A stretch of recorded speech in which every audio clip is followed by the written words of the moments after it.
Perfecto. Una vez que mamá se emocione y se confunda, ningún juez le disputará la custodia. El doctor Ruiz ya firmó los formularios. 10 días antes de Navidad, llegué a casa temprano y escuché a mi hija tramando destruirme. Si mi mamografía no hubiera terminado antes de lo previsto, si ese semáforo se hubiera quedado en rojo en lugar de cambiar, a verde habría entrado por la puerta de mi casa a la hora de siempre, y nunca me habría enterado de nada. Pero el destino, la suerte, o tal vez simplemente la buena sincronización me puso en la entrada de mi casa en un pueblo cerca de Madrid, a las 3:10 de la tarde, 2 horas antes de que Marta y su marido me esperaran. Soy Carmen, de 72 años, viuda madre. Una mujer que creía entender lo que significaba la traición. Me equivoqué. Antes de continuar, déjenme preguntarles algo. Donde quiera que estén ahora mismo, sea la hora que sea cuando estén viendo esto, quiero saber. ¿Están en su cocina, en su dormitorio? ¿Es por la mañana o ya es tarde? Dejen un comentario y cuéntenmelo.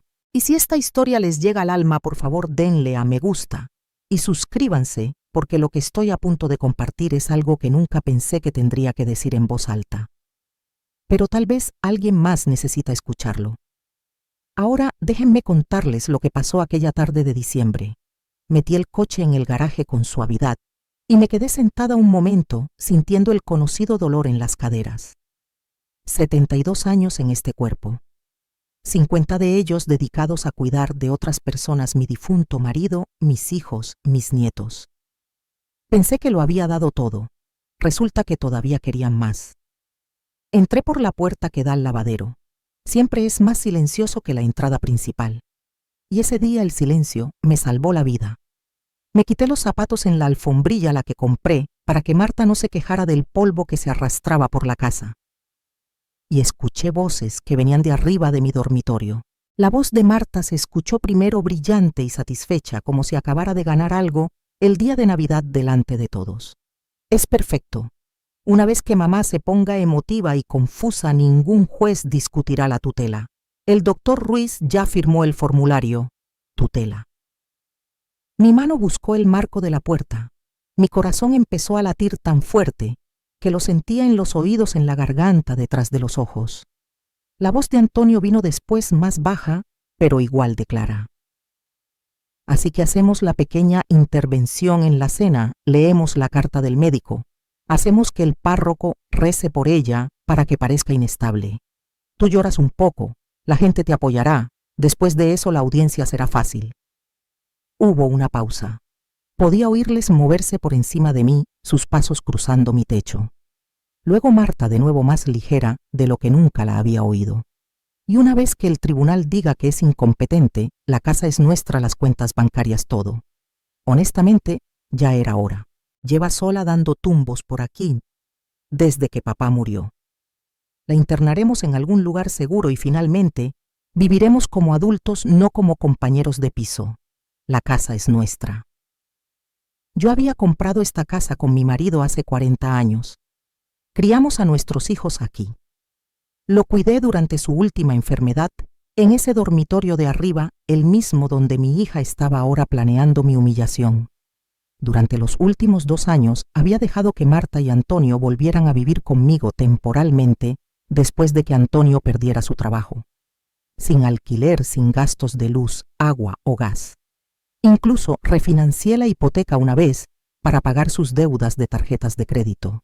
Y ahora, aparentemente, esa generosidad significaba que yo era solo una carga que necesitaban manejar. Me quedé allí en mi lavadero el abrigo, a medio quitar un zapato todavía puesto, escuchando a mi propia hija planear humillarme públicamente el día de Navidad delante de mis amigos de la iglesia, mis vecinos, la gente que conocía desde hacía décadas.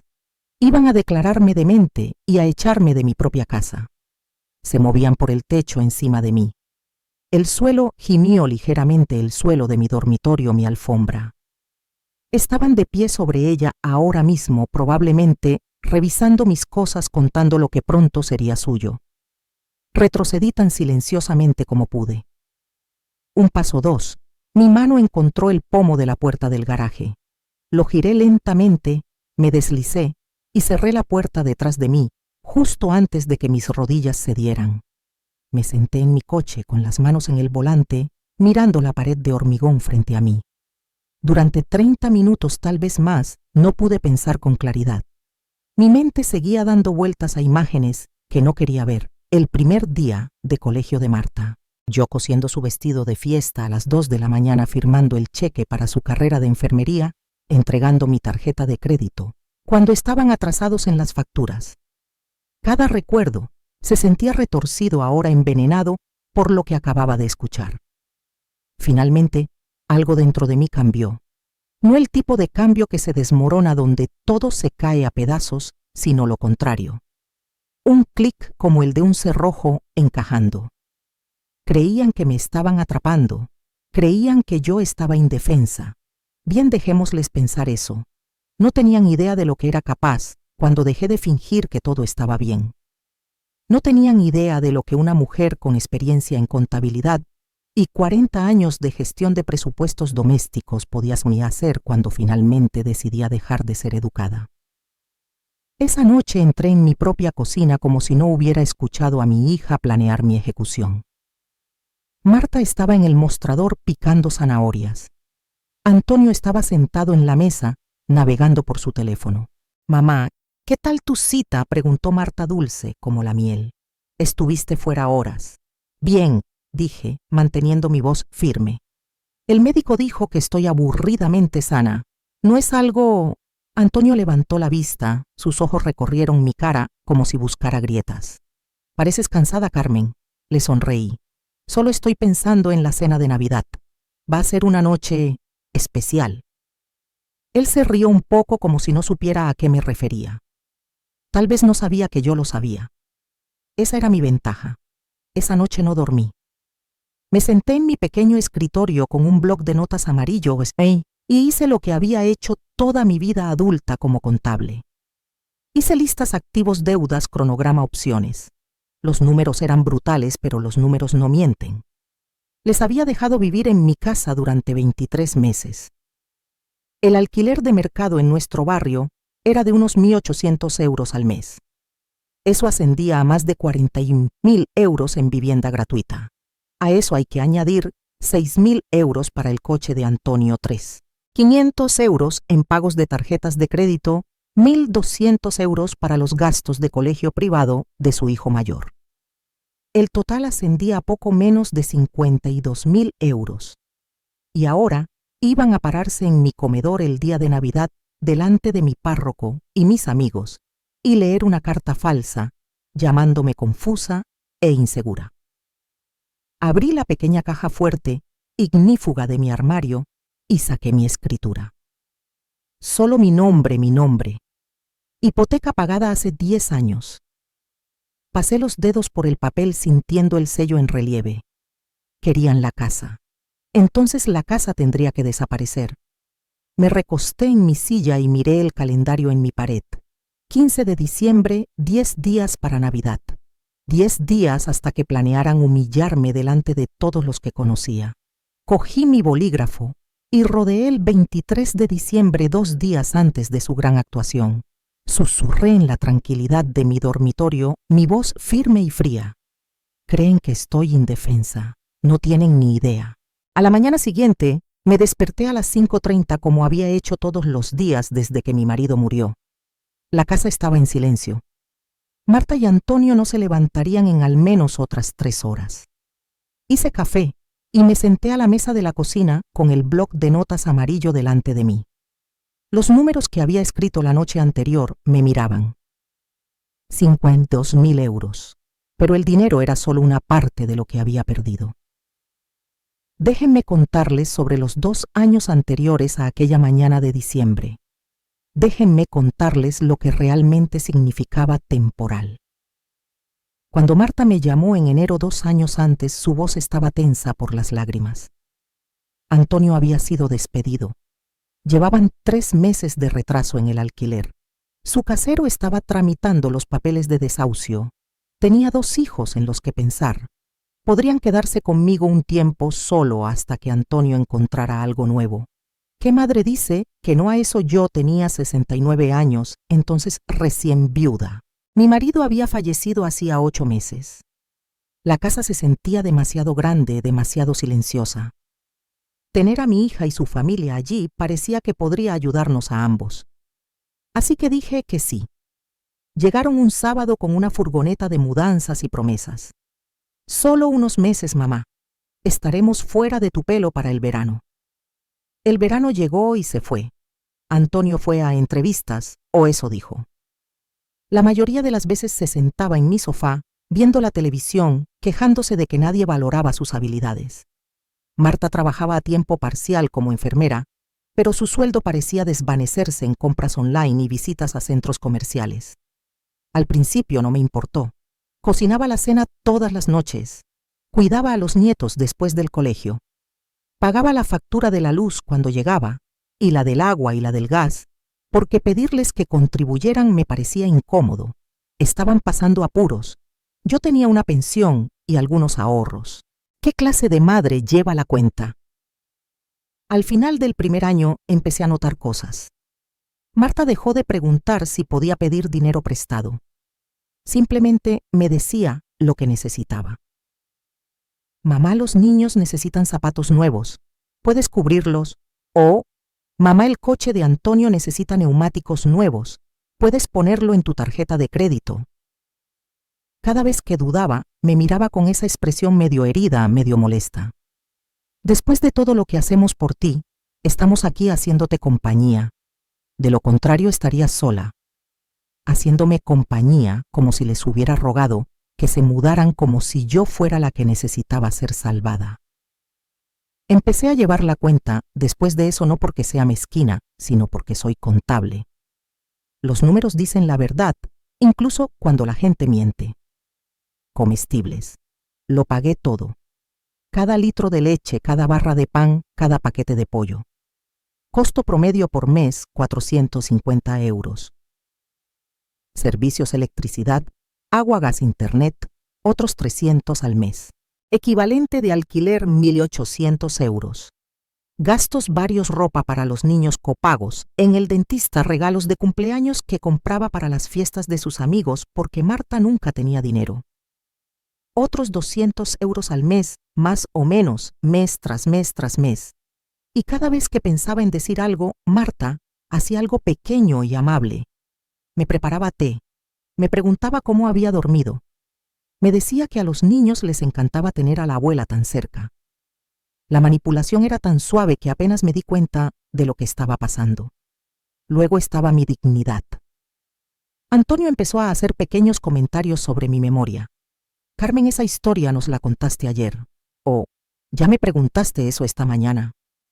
Tal vez lo había hecho, tal vez no, pero lo dijo tantas veces que empecé a dudar de mí misma. Me quedaba despierta por la noche tratando de recordar si realmente me había repetido o si solo estaba sembrando dudas. Marta se unió más suave, pero igual de persistente. Mamá, dejaste el horno encendido de nuevo la semana pasada. Solo me preocupa que estés aquí sola. Había dejado el horno encendido una vez. Una vez después de meter una cazuela y distraerme con una llamada telefónica. Sucede, pero ella lo mencionó al menos una docena de veces, siempre con esa mirada de preocupación en su cara. Ahora lo veo tal como era. Estaban construyendo una historia sentando las bases, acostumbrándome a la idea de que estaba fallando, olvidando, convirtiéndome en un problema que necesitaba ser gestionado. Y casi funcionó. Me senté a esa mesa con mi café, enfriándose, y mi bloc de notas llenándose de líneas de texto. No solo dinero ahora. Anoté cada vez que Antonio me había corregido delante de los nietos. Cada vez que Marta había suspirado como si yo fuera difícil cuando les pedía que recogieran sus cosas.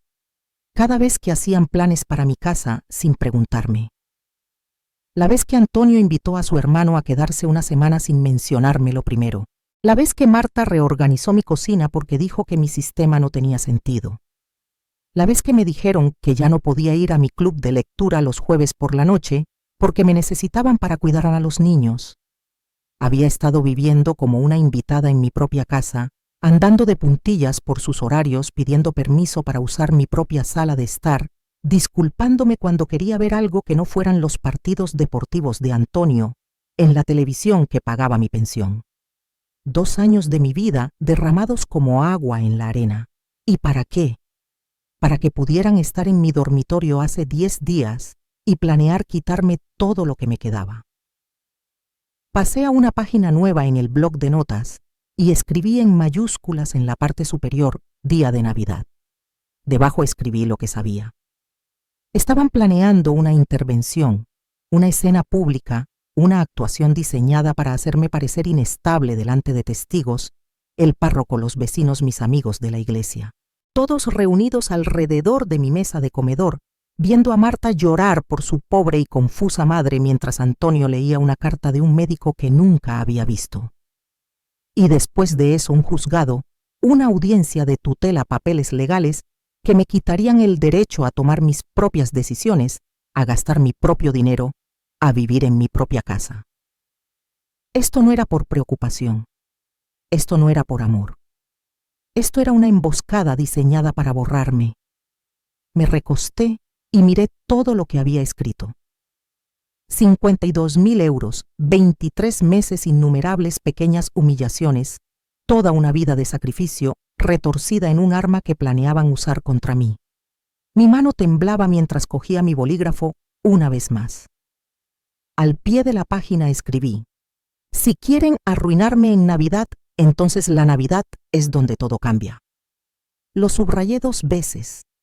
Luego cogí mi teléfono y empecé a buscar el número que había conseguido de la mujer en la iglesia. Despacho de abogados de María Soto. Era hora de dejar de ser la víctima de mi propia historia. No llamé a María Soto esa mañana. Todavía no. Primero necesitaba saber exactamente qué tenía, qué poseía, qué podían quitarme, qué podía proteger. Mientras Marta estaba en el trabajo y Antonio estaba haciendo lo que fuera que hacía todo el día, revisé mi archivador con la concentración que solía poner en los informes trimestrales cuando trabajaba en la firma de contabilidad. Cada documento, cada recibo, cada trozo de papel que demostraba que esta era mi vida, no la suya. La escritura fue lo primero. La saqué de la caja fuerte ignífuga y la puse sobre mi escritorio. El papel era grueso, oficial, con un sello en relieve en la esquina. Mi nombre, solo mi nombre, Carmen Ruiz García. El nombre de mi marido había estado en él una vez, pero cuando murió se me transfirió a mí sola. Propietaria única, sin hipoteca, sin cargas, con un valor aproximado de 520.000 euros, según la tasación que llegó la primavera pasada. Lo dejé a un lado y seguí buscando. Pólizas de seguro. Mi coche pagado hace 6 años a mi nombre, seguro de vida, nombrando a mis hijos como beneficiarios. Hice una nota para cambiar eso. Seguro de hogar vigente y activo. Extractos bancarios: mi pensión depositada automáticamente el 1 de cada mes, 2.200 euros. Seguridad social, otros 1.800 euros. Cuenta de ahorros con 38.000 euros, dinero que había estado ahorrando cuidadosamente durante años por si alguna vez necesitaba ayuda o cuidados. Ellos querían esto, todo esto. Saqué una carpeta etiquetada Marta y Antonio que había empezado a guardar hacía 18 meses. Dentro había copias de cada cheque que les había extendido. Cada extracto de tarjeta de crédito que mostraba las compras que había hecho en su nombre. Entradas de cine para los niños, comestibles, gasolina, el préstamo de 6.000 euros para la reparación del coche de Antonio, que juró que me devolvería en 6 meses. Eso fue hace 14 meses. No había visto ni un solo pago. Lo sumé todo de nuevo solo para asegurarme. 51.840 euros. Esa era la cantidad exacta. Me recosté y miré el número. Mi padre solía decir que cuando alguien te muestra quién es, créelo la primera vez. No lo había creído. Había puesto excusas. Estaban pasando apuros. Estaban estresados. Me querían. Simplemente no sabían cómo demostrarlo correctamente. Pero ahora lo sabía mejor. La gente que te quiere no planea tu destrucción en tu propio dormitorio. Me levanté y subí las escaleras. Mi corazón latía más fuerte con cada paso. No había entrado mucho en mi dormitorio desde que los había escuchado. Se sentía contaminado de alguna manera sabiendo que habían estado allí hablando de tutelas e intervenciones y de quitarme todo. Pero necesitaba ver qué habían estado buscando. Abrí mi armario. Todo parecía normal a primera vista. Mi ropa en perchas, los zapatos alineados en el estante. Pero cuando me arrodillé para revisar la caja fuerte, noté algo. Arañazos alrededor de la cerradura. Tenues, pero estaban allí. Alguien había intentado abrirla. No sabían la combinación. Nunca se la había dicho, pero lo habían intentado de todos modos. Revisé los cajones de mi cómoda después. Ropa interior, calcetines, todo parecía intacto. Pero en el cajón de abajo, donde guardaba viejos álbumes de fotos y cartas de mi marido, las cosas estaban ligeramente desordenadas. Los álbumes estaban apilados de forma diferente a como los recordaba. Alguien había estado revisando mis cosas. Marta había estado buscando algo, tal vez documentos financieros, tal vez un testamento, tal vez pensó que encontraría pruebas de que yo era incompetente, pruebas que podría usar en mi contra. Sentí que la ira subía por mi pecho caliente y aguda. Esta era mi casa, mi espacio privado, y ella lo había revisado como si yo ya no estuviera, como si ya estuviera en alguna residencia en algún lugar incapaz de detenerla. Hice fotos con mi teléfono, los arañazos en la caja fuerte, el cajón desorganizado. No sabía si los necesitaría, pero mis instintos me decían que documentara todo. La evidencia importa. Los números importan. La prueba importa. De vuelta abajo me preparé el almuerzo. Un sándwich, algo de fruta. Comí despacio pensando que durante 2 años me había sentido pequeña en esta casa. Me había sentido como si estorbara, como si debiera estar agradecida de que estuvieran aquí para hacerme compañía. Cada vez que quería decir algo sobre el desorden que dejaban o las facturas que no pagaban, me lo tragaba. Me decía a mí misma que fuera amable, que fuera paciente, que fuera la persona más madura. Esa versión de mí se sentía como alguien que conocí hace mucho tiempo. La mujer sentada ahora en esta mesa comiendo un sándwich de pavo y planeando su próximo movimiento era diferente. Había estado ahí todo el tiempo. La contable que cuadraba los números al céntimo. La joven madre que descubrió cómo estirar un sueldo cuando el dinero escaseaba. La esposa que gestionó un presupuesto doméstico durante 40 años y nunca emitió un cheque sin fondos. No era impotente. Simplemente había olvidado que tenía poder. Saqué mi bloc de notas amarillo de nuevo y empecé una nueva lista. Esta era diferente. No sobre lo que había perdido, sino sobre lo que iba a hacer. 1. Conseguir un abogado. Alguien que se especialice en derecho de ancianos. Alguien que haya visto este tipo de cosas antes. 2. Obtener pruebas médicas de que soy competente. Una evaluación completa de un médico de verdad, no cualquier carta falsa que Marta hubiera convencido al doctor Ruiz de firmar. 3. Asegurar mis activos antes de que puedan presentar algo. Mover dinero si es necesario. Cambiar beneficiarios. Proteger lo que es mío. 4. Documentar todo. Fechas, horas, cantidades.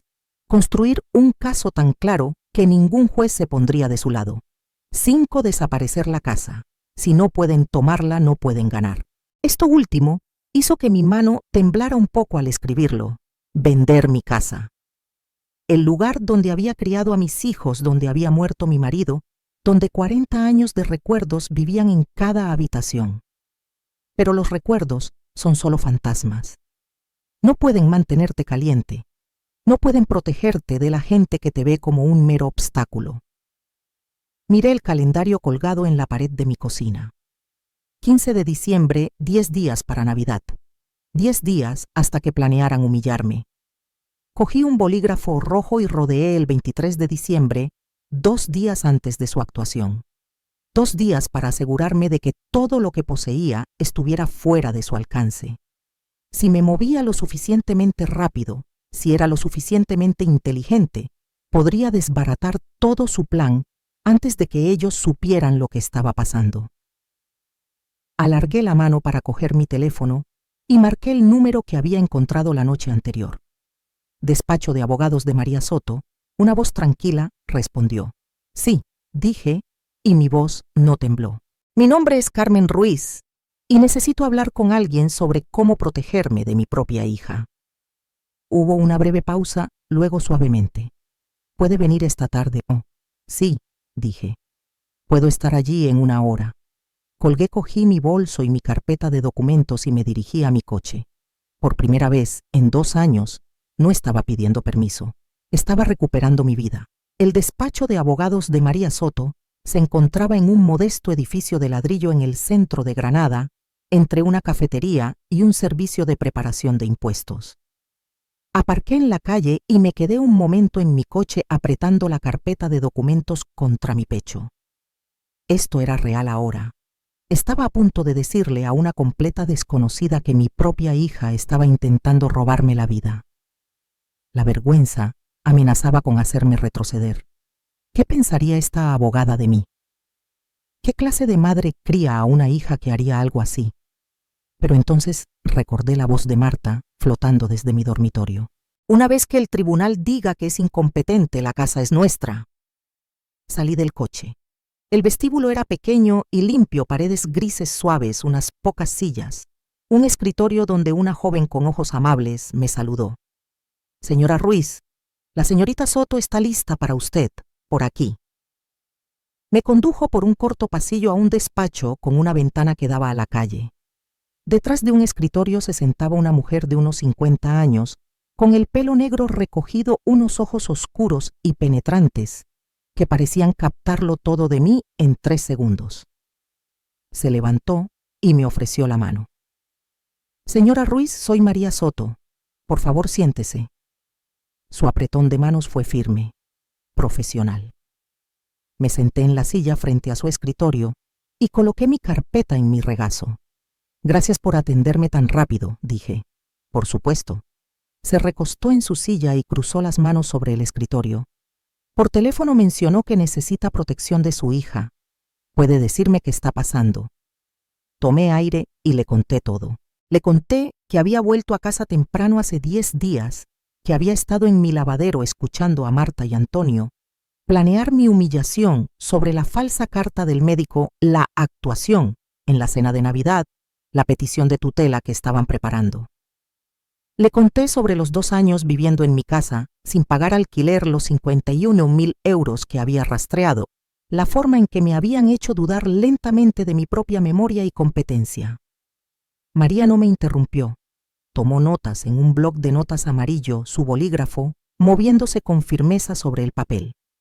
Cuando terminé, dejó el bolígrafo y me miró.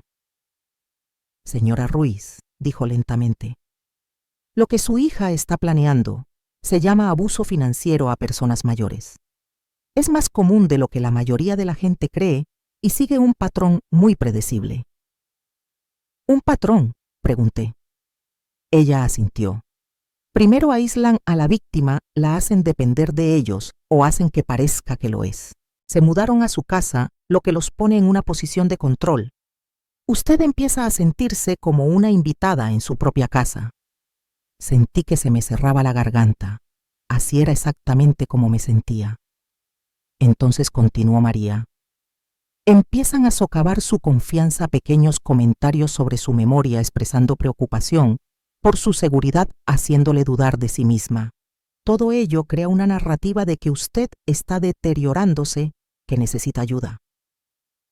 Antonio me decía que me repetía, dije en voz baja. Marta no dejaba de sacar el tema de la única vez que dejé el horno encendido. Exacto. Están construyendo un caso y el final, la intervención de la cena de Navidad, es la exhibición pública. Necesitan testigos que luego testifiquen que usted parecía confusa, emotiva, inestable, el párroco rezando por usted, sus amigos viéndola derrumbarse. Todo ello apoya su afirmación de que usted necesita un tutor. Mis manos temblaban. ¿Pueden realmente hacer eso? ¿Pueden quitarme mis derechos solo por montar una escena? María se inclinó hacia adelante. No fácilmente, pero es posible si se mueven lo suficientemente rápido y encuentran al juez adecuado. La tutela se supone que protege a los adultos vulnerables, pero el sistema puede ser manipulado. Si presentan una petición de emergencia, alegando que usted está en peligro inminente, y tienen una carta de un médico, incluso una falsa, un juez podría conceder una tutela temporal mientras se evalúa el caso. Una vez que eso sucede, usted pierde el acceso a sus cuentas, pierde la capacidad de tomar decisiones y luchar contra ello desde dentro del sistema es 10 veces más difícil que evitar que suceda en primer lugar. Sentí un escalofrío. Entonces, ¿qué hago? Nosotros nos movemos más rápido que ellos, dijo María simplemente. Ahora mismo usted tiene algo que ellos no saben que tiene tiempo y capacidad legal. Ningún tribunal la ha declarado incompetente. Eso significa que usted aún puede tomar decisiones sobre su propiedad, sus finanzas, su atención médica. Usaremos esa ventana para protegerlo todo antes de que puedan presentar nada. Sacó su propia libreta y empezó a escribir. Primero le haremos una evaluación cognitiva completa con un neurólogo con el que trabajó el doctor Gómez. Es minucioso y creíble. Si usted pasa, y creo que lo hará, ese informe, se convertirá en su escudo. Cualquier juez que lo vea sabrá que sus afirmaciones son infundadas. ¿Cuándo puedo verlo?, pregunté. Le llamaré tan pronto como terminemos aquí. Suele tener citas libres en unos pocos días para casos urgentes. Este califica. Asentí sintiendo que algo se relajaba en mi pecho. Alguien me creía. Alguien me estaba ayudando. Segundo, dijo María, tenemos que hablar de sus bienes. Usted dijo que la casa está solo a su nombre. Sí, pagada, sin hipoteca. Bien, eso simplifica las cosas. Señora Ruiz, le voy a preguntar algo difícil. ¿Ha considerado venderla? La pregunta cayó como una piedra en el agua. ¿Vender mi casa? La casa donde crié a mis hijos, donde murió mi marido, donde 40 años de mi vida vivieron en las paredes los suelos y las ventanas. Pero la voz de Marta volvió a resonar en mi mente. La casa es nuestra. Si la vendo, dije lentamente, no pueden quitármela. Exacto. Una cuenta bancaria vacía es mucho más difícil de robar que un bien inmueble. El dinero en efectivo se puede mover, proteger, invertir. Y si usted vende antes de que presenten cualquier petición, no hay nada que puedan hacer al respecto. Usted tiene todo el derecho legal a vender su propia casa. ¿Qué tan rápido puede pasar algo así? María consideró en España con el comprador adecuado y un vendedor motivado 2 semanas, si nos apresuramos quizás menos. El mercado aquí es fuerte. Una casa sin hipoteca, con un precio justo para una venta rápida, se vendería rápido. 2 semanas. Eso pondría el cierre a finales de mes, justo por Navidad. Están planeando su intervención para el día de Navidad. Dije, 25 de diciembre. Los ojos de María se agudizaron. Entonces cerraremos antes de eso. Dame unos días para ponerte en contacto con un agente inmobiliario de confianza, alguien discreto que entienda la situación. Le pondremos precio para que se venda inmediatamente. Un comprador en efectivo si es posible, y lo haremos en silencio. No se enterarán hasta que esté hecho. Y mis cosas, mis pertenencias. Primero le encontraremos un nuevo lugar, algo seguro. Idealmente una comunidad para personas mayores con buena administración y términos de alquiler claros. Usted se lleva lo que quiera conservar y nosotros nos encargamos del resto. El objetivo es que esté completamente instalada en su nuevo hogar antes de que se den cuenta de lo que está pasando. Me recosté en mi silla, mi mente a mil. Esto era más grande de lo que había imaginado. No solo protegerme, sino reconstruir toda mi vida en menos de 2 semanas. ¿Realmente puedo hacer esto?, pregunté, y mi voz sonó más pequeña de lo que quería. María me miró fijamente. Señora Ruiz, déjeme preguntarle algo. En los últimos 2 años, ¿ha olvidado pagar una factura? No. ¿Ha emitido un cheque sin fondos? Nunca. ¿Se ha perdido conduciendo a un lugar familiar? No. ¿Ha tenido problemas para administrar su medicación o sus citas? No tomo ningún medicamento excepto una vitamina y nunca en mi vida he faltado a una cita médica. María asintió. Eso pensé. Usted no es la persona que están describiendo. Es perspicaz, organizada y completamente capaz de tomar sus propias decisiones. Lo que está experimentando no es un deterioro, es un abuso y tiene todo el derecho a protegerse de él. Cerró su libreta y me miró a los ojos. Señora Ruiz no está perdiendo el control, lo está recuperando. Algo cambió en mí cuando dijo eso, un peso que había estado cargando durante 2 años. El peso de intentar ser complaciente, agradecida y fácil de llevar se alivió un poco. Yo no era el problema, ellos sí. De acuerdo, dije, hagámoslo. Todo. La evaluación, la casa, todo. María sonrió una pequeña sonrisa de aprobación. Bien, haré algunas llamadas esta tarde. Planeé volver mañana con cualquier documento financiero adicional que tenga extractos bancarios, cuentas de jubilación, cualquier cosa con su nombre. Crearemos un plan de protección integral. Me levanté recogiendo mi carpeta. Mis piernas se sentían más firmes que cuando entré. Señorita Soto, dije. Gracias. Agradézcame cuando haya terminado, respondió. Ahora mismo tenemos trabajo que hacer. Salí de esa oficina al sol de diciembre, sintiendo algo que no había sentido en mucho tiempo. Esperanza. Y justo detrás de ella, algo más agudo y fuerte. Determinación. La consulta del doctor Gómez estaba en un edificio médico cerca de Albacete, a 20 minutos de mi casa. María me había conseguido una cita para la mañana siguiente, lo que me dijo que había recurrido a un favor. Los neurólogos suelen reservar con semanas de antelación. Llegué 15 minutos antes y me senté en la sala de espera con las manos entrelazadas en mi regazo, observando a otros pacientes ir y venir. Un hombre mayor con un andador. Una mujer de mi edad cogida del brazo de su hija. Me pregunté qué les había traído aquí. Pérdida de memoria, confusión, ¿estaban aquí voluntariamente o alguien les había forzado? Carmen Ruiz.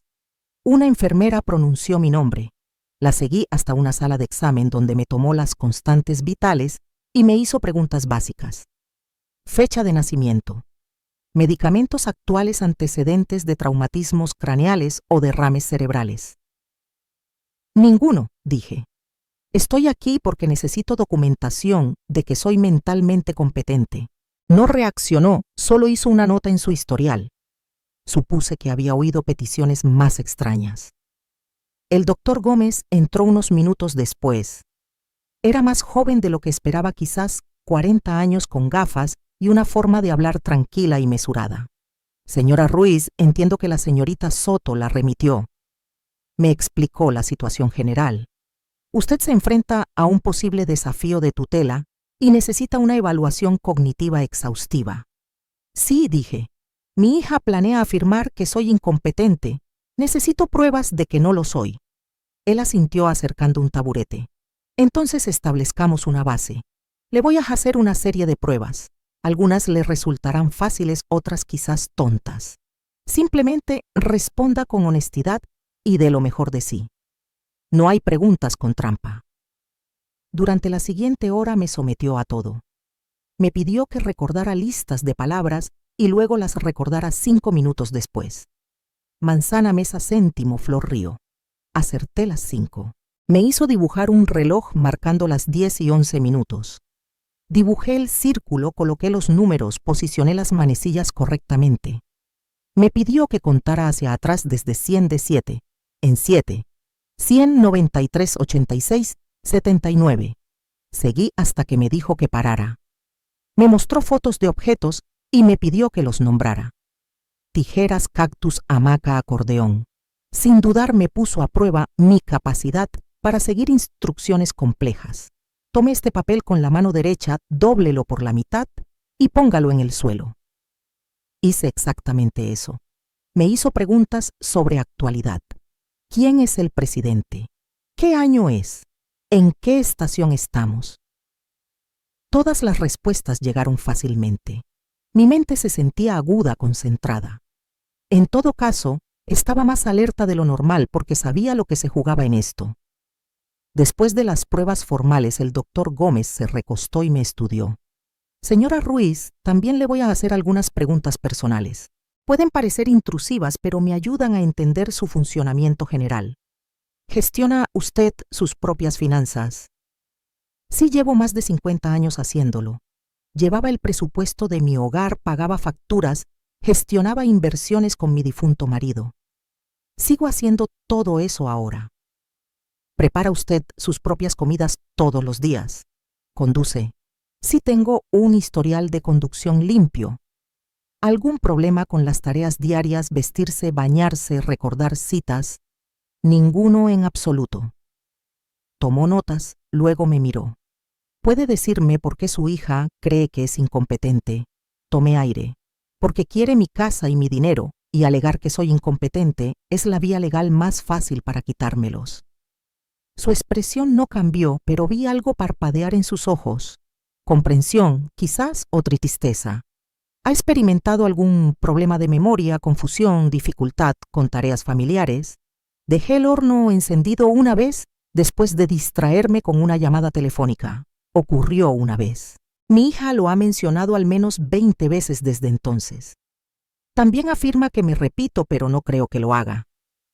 Creo que está creando una narrativa y cree que es capaz de tomar sus propias decisiones sobre su salud, sus finanzas y su situación de vivienda. Absolutamente, dije, y no había ninguna vacilación en mi voz. Sé exactamente lo que estoy haciendo y por qué lo estoy haciendo. El doctor Gómez dejó su portapapeles.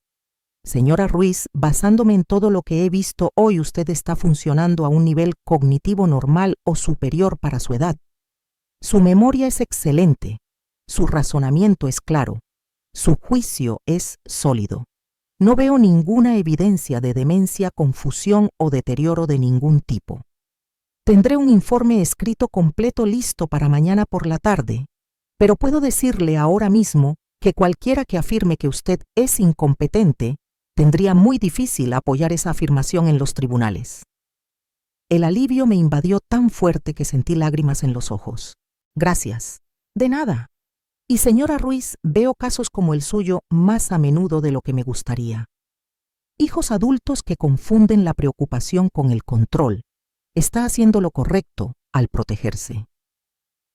Salí de su consulta con una ligereza en el pecho que no había sentido en meses. El informe oficial llegaría pronto. Un documento con membrete y firmas y autoridad médica a la prueba de que yo era exactamente quien sabía que era capaz, lúcida, en control. Esa tarde me detuve en una tienda y compré una libreta nueva. No un bloc de notas esta vez, un cuaderno de tapa dura con una cubierta negra. En casa me senté a la mesa de la cocina y escribí en la primera página, con letras cuidadas, mi vida, mis reglas. Debajo empecé un nuevo tipo de lista. Cosas que haré: vender la casa, mudarse a un lugar seguro, asegurar mis cuentas, cambiar mi testamento, proteger lo que es mío, cosas que no haré, pedir disculpas, explicar, justificar, darles otra oportunidad. Pasé a la página siguiente y empecé a documentar cada habitación de mi casa. Lo que quería conservar, lo que podía donar, lo que dejaría atrás. Había vivido aquí durante 40 años, pero la mayoría de los muebles eran solo muebles. Las cosas podían reemplazarse. La seguridad, no. Durante los 2 días siguientes trabajé en silencio. Mientras Marta estaba en su turno y Antonio estaba fuera, revisé armarios y cajones.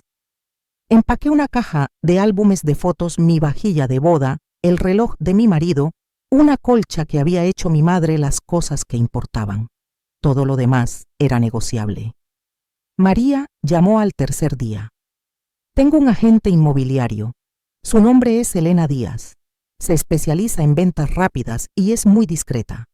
Puedes reunirte con ella mañana por la mañana a las 10:00. Sí, dije. Y el doctor Gómez envió tu evaluación, Carmen. Es perfecta. Cualquier juez que lea esto verá inmediatamente que eres plenamente competente. Cerré los ojos y me permití sentirlo. Otra pieza encajando.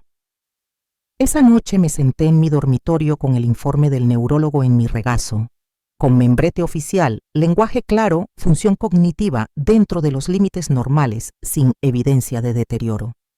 Pensé en Marta semanas atrás en el piso de arriba, hablando de lo confusa que estaba, de cómo necesitaba tutela, de cómo un médico ya lo había firmado.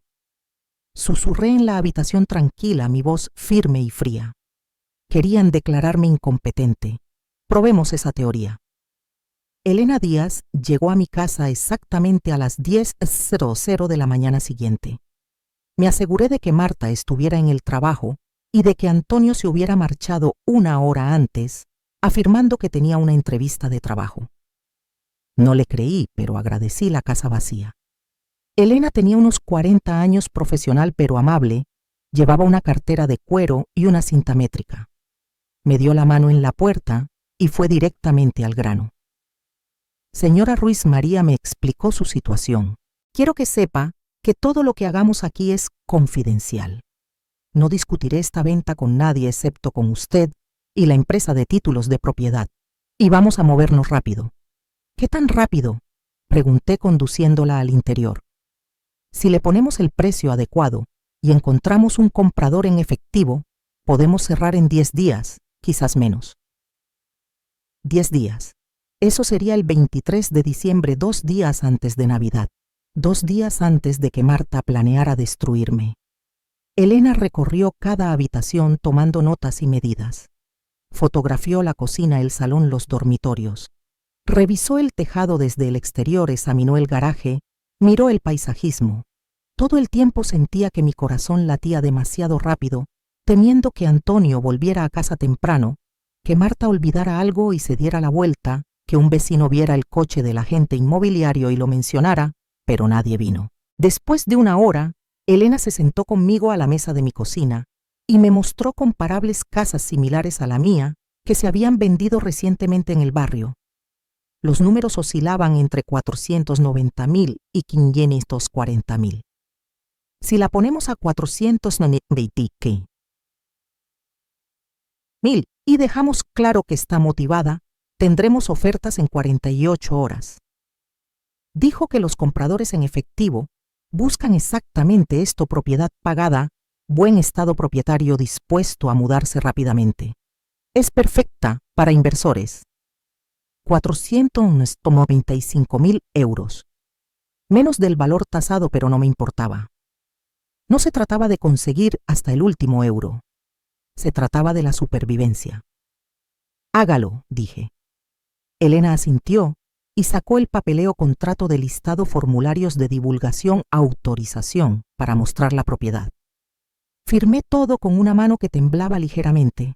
¿Cuándo puede empezar a mostrarla?, pregunté. Esta tarde, si está lista. Ya tengo 3 compradores con los que estoy trabajando que se lanzarían a esto. Puede estar fuera de casa unas horas. Sí, pero mi hija y su marido también viven aquí. No pueden saberlo. La expresión de Elena se tensó. Entendido. Programaré las visitas cuando no estén en casa. ¿Sabe sus horarios? Saqué mi teléfono y le mostré el calendario donde había estado siguiendo sus rutinas durante la última semana. Marta trabajaba martes, jueves y sábado de 12:00 a 20:00. Antonio afirmaba buscar trabajo la mayoría de las mañanas, lo que significaba que salía alrededor de las 9 y volvía alrededor de las 14. Nos adaptaremos a ellos, dijo Elena. Y señora Ruiz, empiece a hacer las maletas en silencio. Solo lo esencial por ahora. Cuando tengamos una oferta, las cosas se moverán muy rápido. Esa tarde, mientras la casa estaba vacía, Elena trajo al primer comprador potencial. Yo me senté en una cafetería a 3 manzanas bebiendo un té que no saboreaba, mirando el reloj. Cada minuto se sentía como 10. ¿Y si Marta llegaba a casa enferma? ¿Y si la entrevista de Antonio terminaba antes? ¿Y si un vecino veía el coche del agente inmobiliario y llamaba para preguntar qué estaba pasando? Pero mi teléfono permaneció en silencio.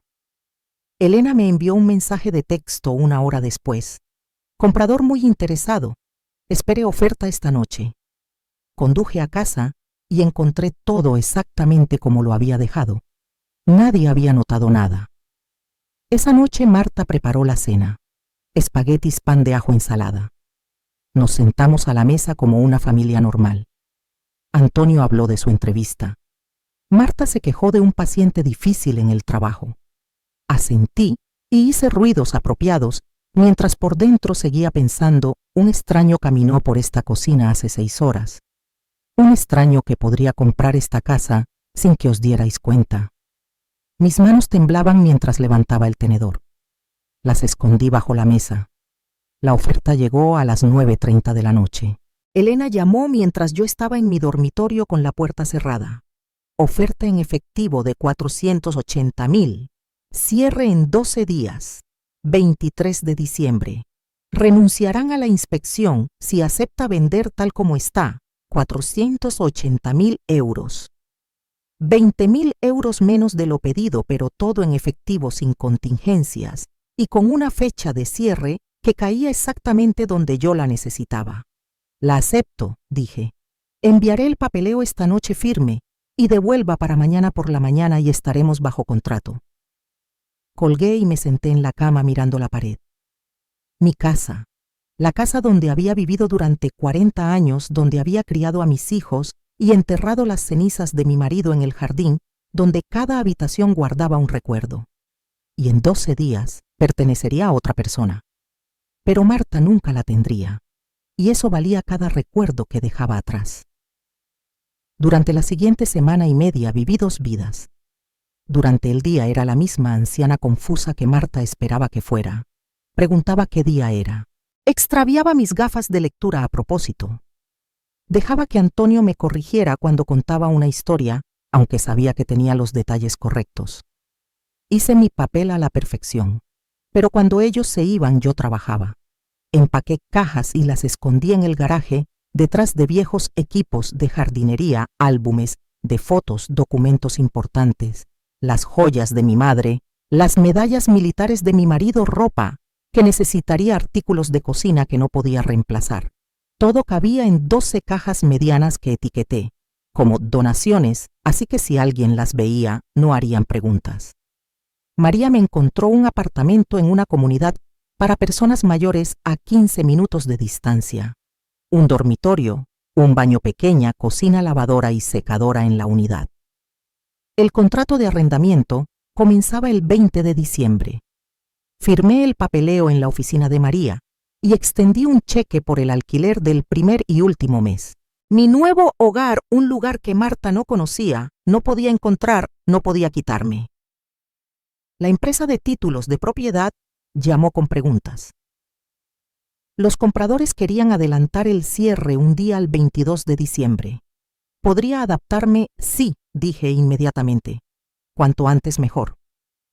La exención de inspección se aprobó. La búsqueda de títulos de propiedad regresó limpia.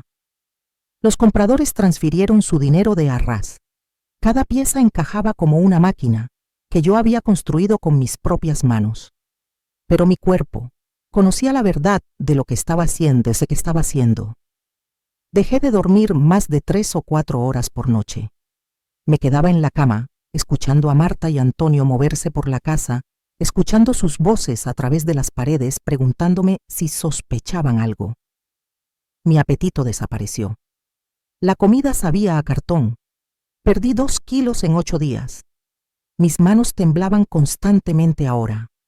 No solo cuando estaba nerviosa todo el tiempo. Estaba sirviendo café y veía el líquido temblar en la taza. Estaba firmando documentos y veía mi firma vacilar en la línea. El miedo vivía en mi pecho como una piedra. Miedo a que se enteraran. Miedo a que algo saliera mal. Miedo a que estuviera cometiendo un error terrible. Pero debajo del miedo había algo más duro. Algo que me hacía seguir adelante incluso cuando quería parar. Rabia. Pura y limpia rabia por lo que habían intentado hacerme. El 22 de diciembre le dije a Marta que tenía una cita con el médico. Apenas levantó la vista de su teléfono. De acuerdo, mamá, no olvides tu tarjeta del seguro. Conduje a la empresa de títulos en el centro de Granada. María me encontró allí. El cierre tardó 45 minutos. Firmé página tras página, transferencia de escritura. Declaración de liquidación, formularios de impuestos, declaración jurada. La oficial de títulos. Una mujer con ojos amables y cabello gris deslizó el documento final sobre la mesa. Señora, Ruiz, una vez que firme esto, la propiedad se transfiere al nuevo propietario. ¿Está lista? Cogí el bolígrafo. Mi mano temblaba tanto que tuve que sujetarlo con ambas manos para mantenerlo firme. Pensé en la voz de Marta. Una vez que el tribunal diga que es incompetente, la casa es nuestra. Firmé mi nombre. La oficial de títulos sonrió. Enhorabuena, acaba de vender su casa. Salí de esa oficina con un cheque bancario por 476.000 euros en mi bolso. Después de las tarifas y los gastos de cierre, eso fue lo que quedó. La casa ya no era mía y nunca jamás sería de Marta. Me mudé a mi nuevo apartamento la tarde del 22 de diciembre, 3 horas después de haber vendido mi casa. La comunidad para personas mayores se llamaba Jardines del Saguarro. Edificios bajos dispuestos alrededor de un patio central con palmeras y senderos. Mi unidad estaba en la planta baja, número 114, con un pequeño patio cubierto con vistas a un parterre. Los mudadores que había contratado llegaron a la 1:00, mientras Marta estaba en el trabajo y Antonio estaba donde quiera que fuera Antonio durante el día. Cargaron las 12 cajas de mi garaje junto con los muebles que había arreglado para llevar. Mi juego de dormitorio, mi sillón de lectura favorito, la pequeña mesa de cocina, donde había desayunado durante 30 años. Todo cupo a duras penas, pero cupo. A las 5:00 estaba sentada en mi nueva sala de estar, rodeada de cajas, agotada, pero segura. Esto era mío. Un lugar donde nadie podía conspirar contra mí en la habitación de arriba. Un lugar donde no tenía que actuar, ni fingir, ni andar con pies de plomo. Me preparé té y desempaqué lo esencial. Sábanas para la cama, toallas para el baño, platos para la cocina. Cuando la oscuridad cayó fuera de mi ventana, el apartamento parecía casi un hogar. Pero aún no había terminado. Había una cosa más que tenía que hacer. Me senté a mi nueva mesa de cocina y abrí la carpeta que María me había dado esa mañana en el cierre. Dentro había copias de cada documento importante. La venta de la casa, la evaluación del neurólogo, la revocación del poder notarial, extractos bancarios que mostraban el dinero que había gastado en Marta y Antonio durante 2 años. También tenía la grabación, la que había hecho con mi teléfono 10 días antes de pie, en mi lavadero mientras mi hija planeaba mi destrucción. Le había dado una copia a María, pero había guardado el archivo original, guardado en 3 lugares diferentes. Pruebas que no podían borrarse ni explicarse. Saqué un sobre grande de Manila y comencé a seleccionar qué incluir. Primero, el estado de liquidación de la venta de la casa. Cada página los nombres de los compradores. El precio de venta, la fecha de cierre del 22 de diciembre, prueba de que la casa se había ido y no había nada que pudieran hacer al respecto. Segundo, la evaluación neurológica completa del Dr. Gómez. 6 páginas de resultados de pruebas y opinión profesional, todas concluyendo lo mismo. Yo era completamente competente, sin demencia, sin confusión, sin deterioro. Cualquier afirmación en contra era una mentira. Tercero, la revocación formal del poder notarial médico. El documento que había firmado con María, cancelando la autoridad que tontamente le había dado a Marta años atrás. Ya no podía tomar decisiones médicas por mí. Ya no podía hablar por mí. Esa puerta estaba cerrada para siempre. Cuarto, una línea de tiempo que había escrito yo misma. 2 páginas detallando cada contribución financiera que había hecho, cada euro, cada sacrificio. El total al final, rodeado con tinta roja, 51.840 euros. Y finalmente una carta. No había planeado escribir una, pero mientras estaba sentada allí mirando todas las pruebas, me di cuenta de que necesitaba decir algo. No para Marta, para mí misma. Saqué una hoja de papel limpia y comencé a escribir. Marta, planeas humillarme delante de mis amigos y vecinos el día de Navidad. Planeas que me declaren incompetente y que me quites todo por lo que he trabajado. Planeas borrar mi autonomía y tirarme a una residencia mientras tú vives en mi casa y gastas mi dinero. Escuché cada palabra. Tengo grabaciones. Tengo pruebas. y me he protegido de todas las formas legales posibles. La casa está vendida, mis bienes están seguros, mi competencia está documentada. No me controlarás, no me manipularás, no me robarás. Esto termina ahora. Te crié para que fueras mejor que esto. Te quise más que a mi propia vida, pero el amor sin respeto es solo necesidad y no seré utilizada más. Espero que algún día entiendas en lo que te convertiste. Carmen. La leí 2 veces, luego la doblé y la puse encima de los demás documentos. Todo encajaba perfectamente dentro del sobre de Manila. En el exterior, con letras mayúsculas claras, escribí para Marta. Lo sellé y me recosté mirando lo que había creado.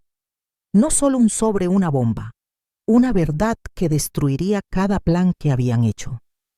Eran casi las 8:00, lo suficientemente tarde como para que la casa estuviera en silencio.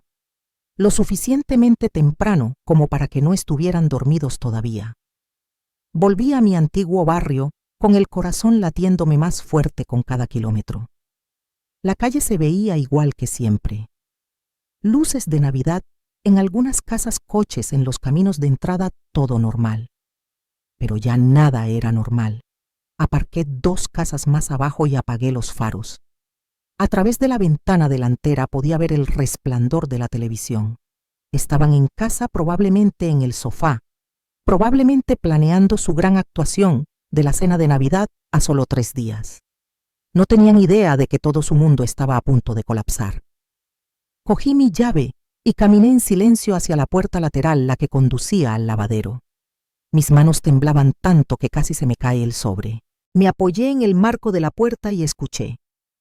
Voces de televisión, un anuncio, nada más. Me deslicé dentro, atravesando el lavadero hacia el pasillo. Cada paso me pareció demasiado ruidoso. Cada respiración sonó como un trueno. Subí las escaleras manteniéndome en los bordes donde la madera no crujía tanto.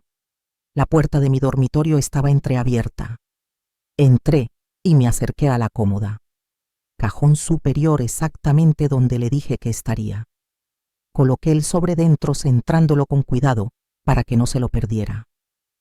Luego me quedé allí un momento, mirando alrededor de la habitación que había sido mía durante 40 años. La cama donde murió mi marido.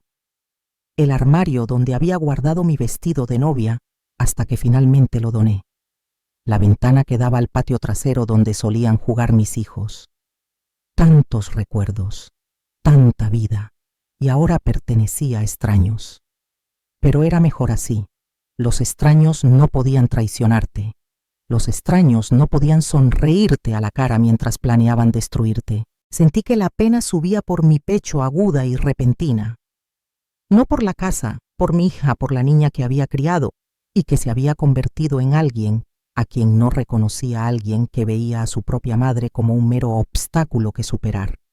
¿En qué me había equivocado? ¿Qué había hecho para que pensara que esto era aceptable? Pero incluso mientras se formaban las preguntas, supe la verdad. Esto no se trataba de mí. Se trataba de sus elecciones, su codicia, su voluntad de herir a alguien que la amaba. No había fallado como madre. Ella había fallado como hija. Cerré el cajón en silencio y retrocedí. Mi voz salió como un susurro firme y definitiva. Feliz Navidad, Marta. Luego me di la vuelta y salí de esa casa por última vez. La mañana de Navidad llegó tranquila y suave. Me desperté en mi nuevo apartamento a las 7:30. La luz del sol se filtraba a través de las cortinas que había colgado solo 2 días antes. Por un momento, olvidé dónde estaba. El techo se veía mal. Las paredes eran de un color equivocado. Luego, la memoria se asentó y recordé que era libre. Preparé café en mi pequeña cocina del tipo que me gustaba, fuerte y negro. Nadie para decirme que era demasiado temprano o demasiado fuerte o que debería cambiar al descafeinado. Puse un álbum de Navidad, villancicos instrumentales suaves y me senté a mi mesa mirando al patio. Algunos residentes ya paseaban por los caminos, un hombre mayor con un perro. 2 mujeres con chándales a juego, haciendo su ejercicio matutino.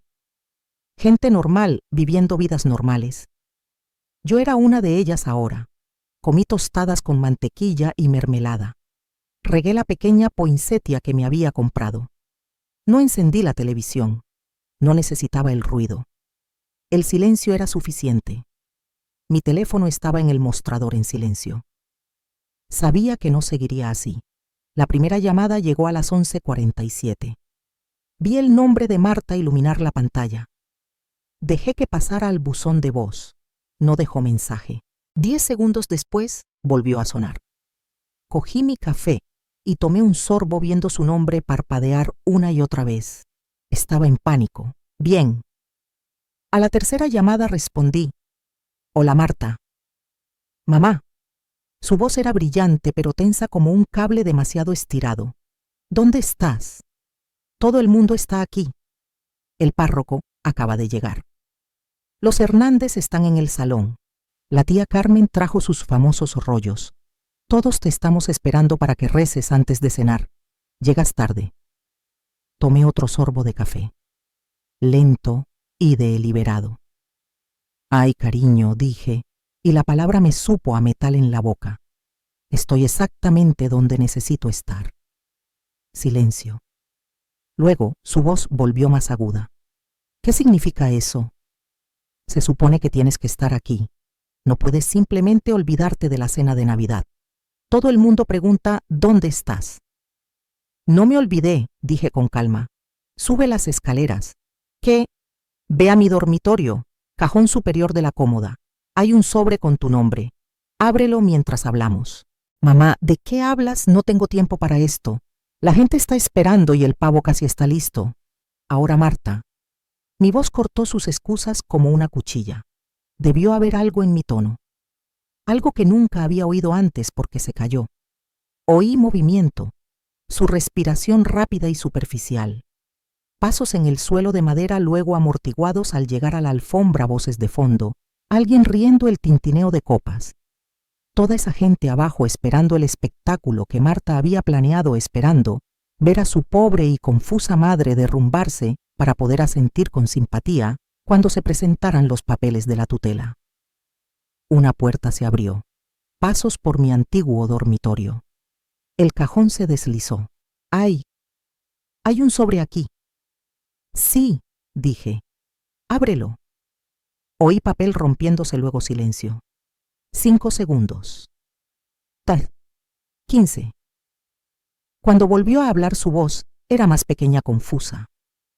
¿Qué es esto? Esto dice, mamá, esto dice que vendiste la casa el 22 de diciembre. Eso fue hace 3 días. No puedes. Esto no tiene sentido. Tiene perfecto sentido, respondí. Sigue leyendo. Más crujidos.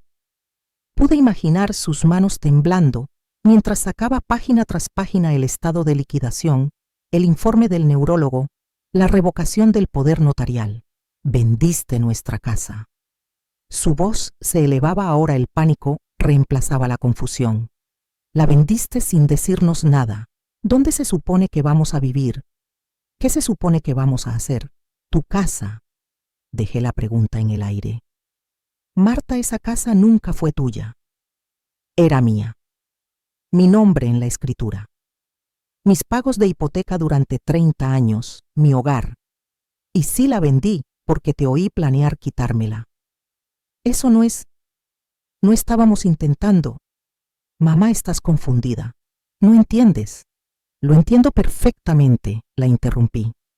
Estuve en mi lavadero hace 10 días y escuché cada palabra. La falsa carta del médico, la intervención de la cena de Navidad, la petición de tutela.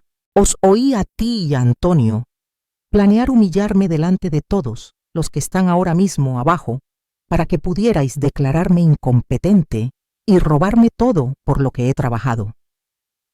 Silencio absoluto. Luego, la voz de Antonio de fondo, áspera y exigente. ¿Qué pasa? ¿De qué habla? Oí que el teléfono se movía. Marta debió haberme puesto en altavoz. Señora Ruiz.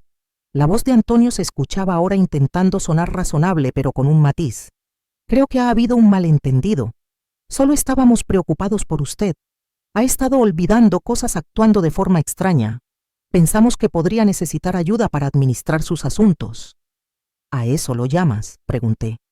¿Administrar mis asuntos o estabais administrando cómo robar mi casa mientras fingíais preocuparos por mi bienestar? Esto es ridículo. Tenemos derechos. Llevamos viviendo allí 2 años. No puedes simplemente vender la casa sin avisarnos. En realidad, Antonio, sí puedo. Y lo hice porque era mi casa, mi propiedad, mi derecho legal venderla cuando quisiera. Vosotros erais invitados. Invitados que nunca pagaron alquiler, nunca contribuyeron a las facturas y aparentemente pasaron su tiempo libre tramando que me declararan incompetente.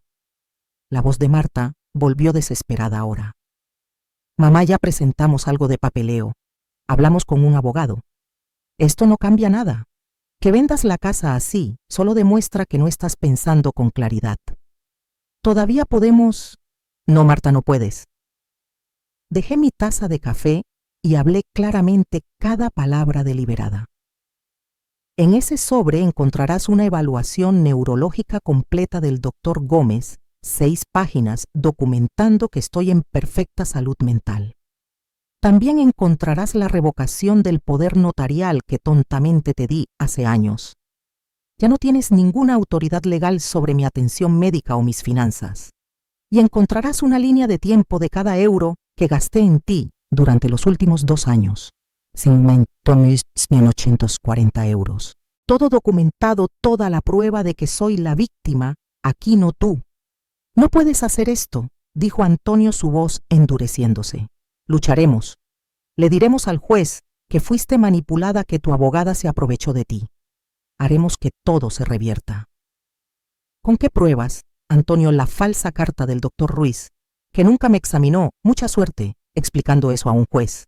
O quizás te gustaría presentar tu caso usando la grabación que hice de ti y de Marta, planeando todo este esquema en mi dormitorio. El silencio que siguió fue absoluto. Tú nos grabaste. La voz de Marta apenas era un susurro. Sí grabé a mi propia hija en mi propia casa discutiendo cómo robarme la vida.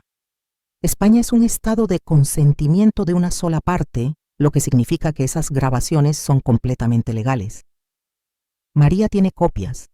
El tribunal tendrá copias si intentas presentar algo. Cada palabra que dijiste, cada detalle de tu plan, todo documentado. Oí algo estrellarse de fondo, cristales rompiéndose. Alguien abajo preguntando si todo estaba bien. La voz de Antonio volvió ahora más fuerte, más enfadada. Esto no va a valer. Tienes 72 años. Ningún juez creerá que hiciste todo esto por tu cuenta. Alguien te incitó a hacer esto. Alguien me manipuló para protegerme, pregunté. Para usar mis propios derechos legales para asegurar mi propia propiedad. Antonio, fui contable durante 30 años.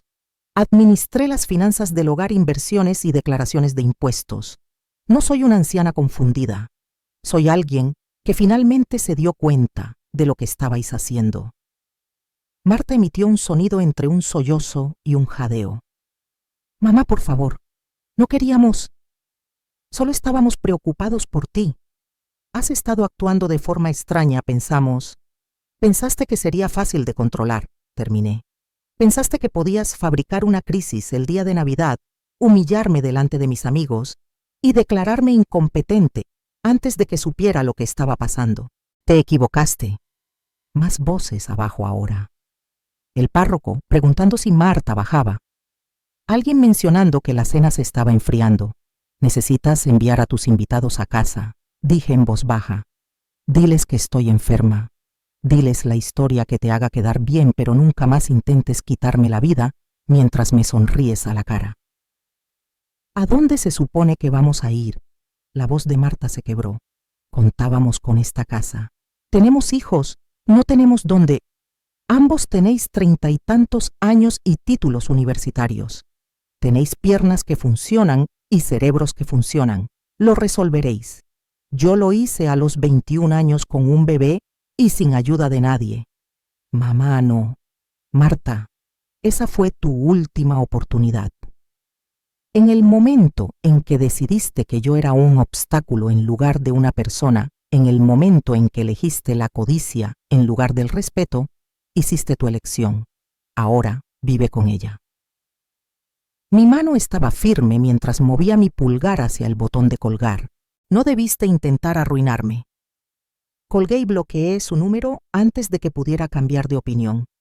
El apartamento volvió a quedar en silencio. Mi álbum de Navidad seguía sonando suavemente de fondo. Noche de paz, noche de amor. Me senté a mi mesa y miré hacia el patio, las palmeras meciéndose con la suave brisa de diciembre, el mundo continuando como si nada hubiera pasado. En algún lugar de la ciudad, mi hija estaba en una casa que ya no me pertenecía, sosteniendo papeles que demostraban que todos sus cuidadosos planes se habían convertido en polvo, y yo estaba aquí segura, libre, completa. Cogí mi café y tomé un sorbo largo y lento. Sabía a victoria. 2 horas después, las llamadas comenzaron de nuevo. Había bloqueado el número de Marta, pero ella intentó desde el teléfono de Antonio, luego desde un número que no reconocí, luego desde lo que parecía el móvil de la tía Carmen. Cada vez veía la pantalla encenderse y dejaba que fuera al buzón de voz. No escuché los mensajes. No necesitaba hacerlo. Sabía lo que dirían. Disculpas que no eran realmente disculpas, explicaciones que eran realmente excusas, promesas que no significaban nada. Pero María llamó esa tarde y contesté de inmediato. Carmen, presentaron una petición de emergencia esta tarde. Tutela basada en una supuesta incapacidad mental. Afirman que estás siendo manipulada y necesitas una intervención inmediata. Se me revolvió el estómago. ¿Pueden hacer eso el día de Navidad? Pueden intentarlo. El juzgado está cerrado, pero lo presentaron electrónicamente para su revisión. Se asignará a un juez mañana por la mañana. La voz de María era tranquila, firme. Pero Carmen, no te preocupes. Ya he preparado nuestra respuesta. El informe del neurólogo, los documentos de venta de la casa, las grabaciones, todo. Cuando el juez vea lo que tenemos, esto será desestimado de inmediato. ¿Y si el juez se pone de su lado antes de leer todo? ¿Y si obtienen la custodia temporal o como se llame, tutela de emergencia?, corrigió María. Y no sucederá, el estándar es muy alto. Necesitarían probar que estás en peligro inminente e incapaz de tomar decisiones.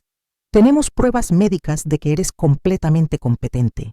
Su petición se desmoronará en cuanto un juez la vea. Solté un aliento que no me había dado cuenta de que estaba conteniendo.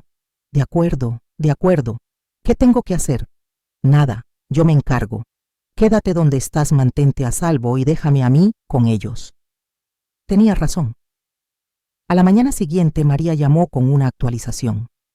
El juez revisó ambas presentaciones y desestimó su petición de plano. No solo eso, programó una audiencia para la próxima semana para determinar si habían presentado de forma frívola. Hacer declaraciones falsas en peticiones de tutela es grave, Carmen. Podrían enfrentar sanciones. ¿Qué tipo de sanciones? Multas, costas judiciales, posiblemente sanciones contra su abogado si sabía que las afirmaciones eran fabricadas. El juez no estaba contento con la falsa carta del médico. El doctor Ruiz va a tener que dar algunas explicaciones sobre por qué firmó un formulario para un paciente que nunca examinó. Por primera vez en semanas sentí algo cercano a la satisfacción. No alegría, no felicidad, solo la tranquila certeza de que la justicia estaba empezando a desalcanzarles. Pero Marta y Antonio no habían terminado. Cuando la vía legal fracasó, cambiaron de táctica. Los mensajes de texto comenzaron el 27 de diciembre, desde números que no reconocí lo que significaba, que estaban usando los teléfonos de amigos o tal vez consiguiendo nuevos. Mamá, por favor, lo siento mucho. Cometí un terrible error. Podemos hablar, te quiero. Nunca quise hacerte daño. Por favor, dame una oportunidad para explicarme. Los niños preguntan por la abuela. Te echan de menos. Por favor, no los castigues por mis errores. Esa última casi funciona. Mis nietos. 2 pequeños que no tenían nada que ver con la codicia de sus padres. Pero me detuve antes de responder porque Marta los estaba usando como armas. Siempre lo había hecho mencionándolos cada vez que quería algo sabiendo que yo cedería. Ya no. Llegaron más mensajes. Estos eran diferentes. Desesperados. No tenemos a dónde ir. Los nuevos propietarios quieren que nos vayamos antes del 5 de enero. No encontramos un lugar que nos acepte con nuestro historial crediticio. Por favor, mamá, necesitamos ayuda. Antonio perdió otra oportunidad de trabajo debido al estrés. Nos estamos desmoronando. No te importa lo que nos pase. Sé que estás enfadada, pero la familia perdona. La familia se ayuda mutuamente. Tú me enseñaste eso. Leí cada mensaje y no sentí nada. Ni culpa, ni simpatía, ni vacilación. Porque reconocí lo que era. No remordimiento, no amor, solo pánico, porque su red de seguridad había desaparecido. No me querían a mí. Querían lo que yo podía darles. Dinero, vivienda, control. María presentó una solicitud formal de orden de alejamiento después de que los mensajes siguieran llegando. Acoso, contacto no deseado, intentos de manipulación. El juez concedió una orden temporal. No contacto excepto a través de abogados. La violación resultaría en cargos de desacato. Los mensajes de texto cesaron, pero 3 días después llegó una carta a mi apartamento. Entregada en mano, deslizada por debajo de mi puerta.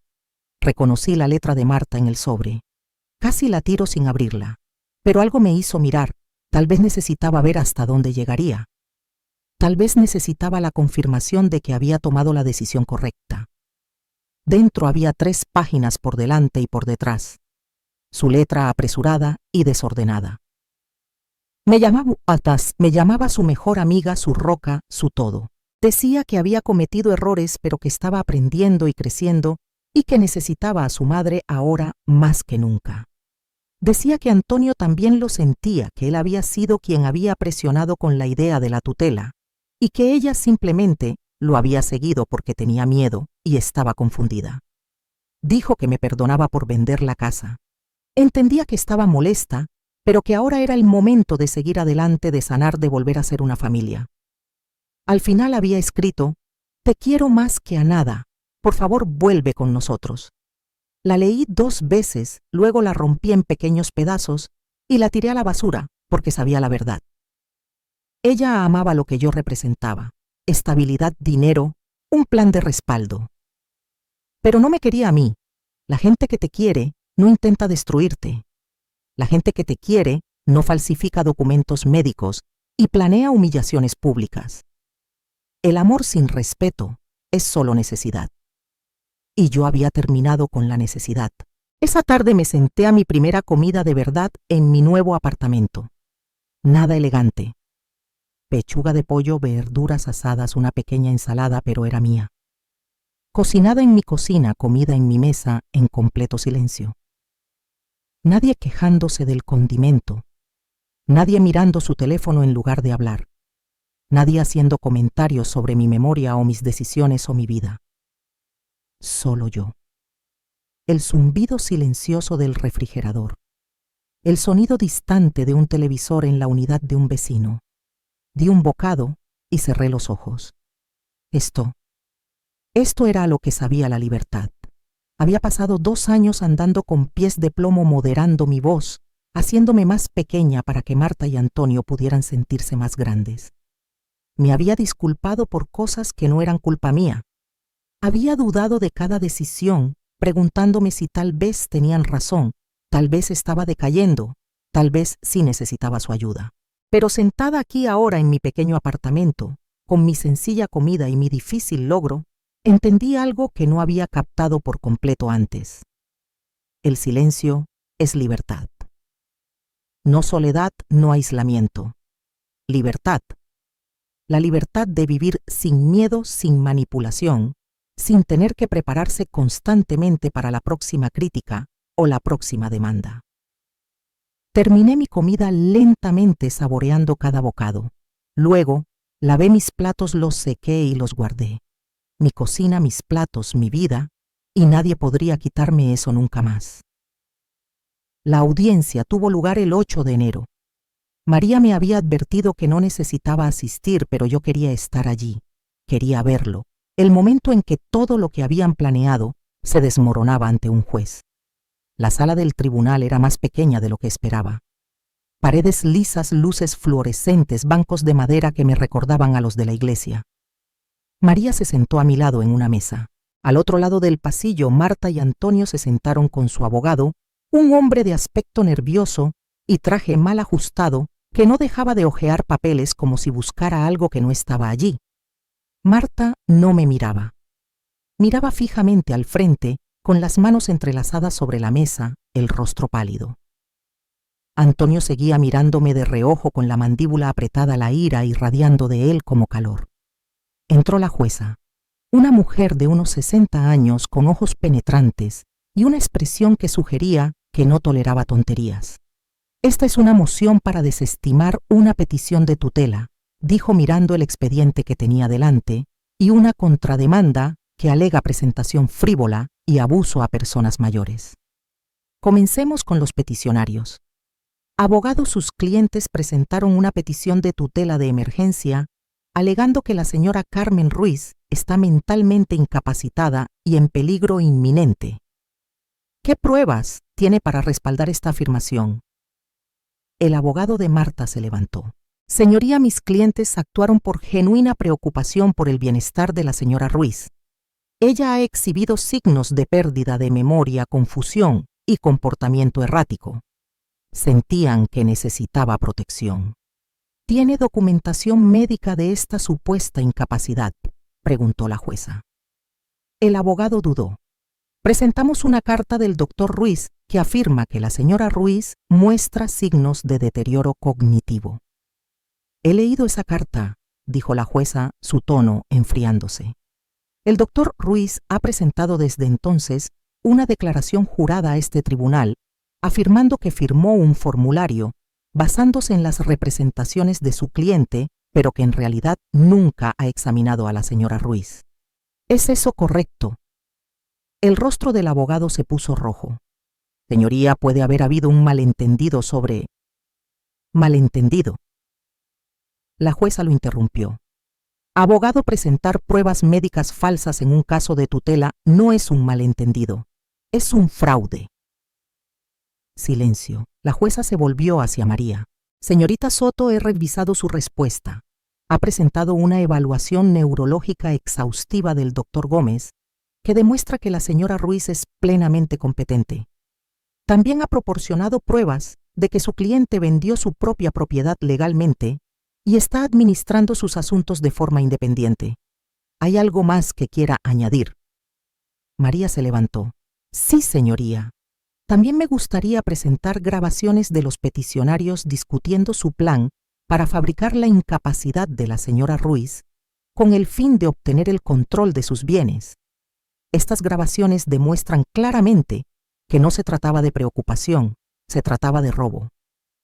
La jueza tomó la unidad flash que le ofreció María. Revisaré esto, pero basándome en lo que he visto hasta ahora, esta petición se desestima de forma permanente. La señora Ruiz es claramente competente para administrar sus propios asuntos. Se volvió hacia Marta y Antonio. Además, estoy sancionando tanto a los peticionarios como a su abogado. Ustedes pagarán los honorarios legales de la señora Ruiz. También pagarán una multa al tribunal por presentar una petición frívola y maliciosa. Este tipo de abuso del sistema de tutela no será tolerado. Antonio se levantó, su silla raspó ruidosamente. Esto es ridículo. Ella es nuestra familia. Tenemos derechos. Siéntese, señor Vázquez, dijo la jueza con síguela. Usted no tiene derechos sobre la propiedad o la autonomía de otra persona, sea familia o no. Lo que sí tiene es un problema grave si encuentro pruebas de intento de abuso a personas mayores. Ahora siéntese antes de que le declare en desacato. Antonio se sentó. Marta todavía no me miraba. Señora Ruiz, dijo la jueza suavizando ligeramente su voz, desea presentar cargos penales contra su hija y su yerno. Miré a Marta entonces, realmente la miré. Estaba llorando, lágrimas silenciosas corrían por su rostro. Parecía más pequeña, de alguna manera derrotada. Una parte de mí quería decir que sí quería verla afrontar las consecuencias de lo que había intentado hacer. Pero otra parte, la parte que recordaba mecerla para dormir de bebé, simplemente se sentía cansada. No, señoría, dije. Solo quiero que me dejen en paz. La jueza asintió. La orden de alejamiento sigue vigente. No contacto excepto a través de abogados. Esta corte levanta la sesión. Salimos al sol de enero. María me apretó el hombro. «Lo conseguiste», dijo. «Lo conseguimos», corregí. Pero aún no había terminado. Las consecuencias legales eran solo el principio. Las consecuencias sociales llegaron después. Las noticias viajan rápido en una comunidad eclesiástica. Para el domingo siguiente, todo el mundo lo sabía, no la versión que Marta Viz había planeado contar la historia de su pobre y confusa madre que necesitaba ser salvada. La versión real, la verdad, sobre lo que había intentado hacer. Mi amiga Dolores me llamó esa tarde. Carmen no tenía ni idea. Cuando Marta nos dijo que estabas enferma en Navidad, la creí. Me siento como una tonta. «No eres una tonta», dije. «Ella es muy buena mintiendo». Bueno, ya no nos mentirá más. La mitad del coro ya le ha dicho que no es bienvenida y el párroco quiere hablar con ella sobre los valores cristianos y la honestidad. Debería haberme sentido reivindicada. En cambio, solo sentí tristeza. No era así como quería que terminaran las cosas, pero Marta había tomado sus decisiones. Ahora vivía con ellas. Una semana después, tomé parte del dinero de la venta de la casa y doné 25.000 euros a una organización local que ayudaba a personas mayores a protegerse del abuso financiero. La directora, una mujer amable llamada Patricia, me invitó a hablar en uno de sus grupos de apoyo. Conté mi historia a una sala de 15 personas, en su mayoría mujeres de mi edad, o mayores que habían experimentado traiciones similares. Hijos adultos que robaron miembros de la familia, que manipularon seres queridos que las veían como recursos en lugar de personas. Cuando terminé, una mujer en la primera fila me tomó la mano. «Gracias», susurró. Pensé que era la única. «No lo eres», dije. «Y tampoco eres impotente». Empecé a construir mi nueva vida pieza por pieza. Decoré mi apartamento. Un azul suave para el dormitorio, alegres cortinas amarillas en la cocina, plantas en el patio que regaba cada mañana.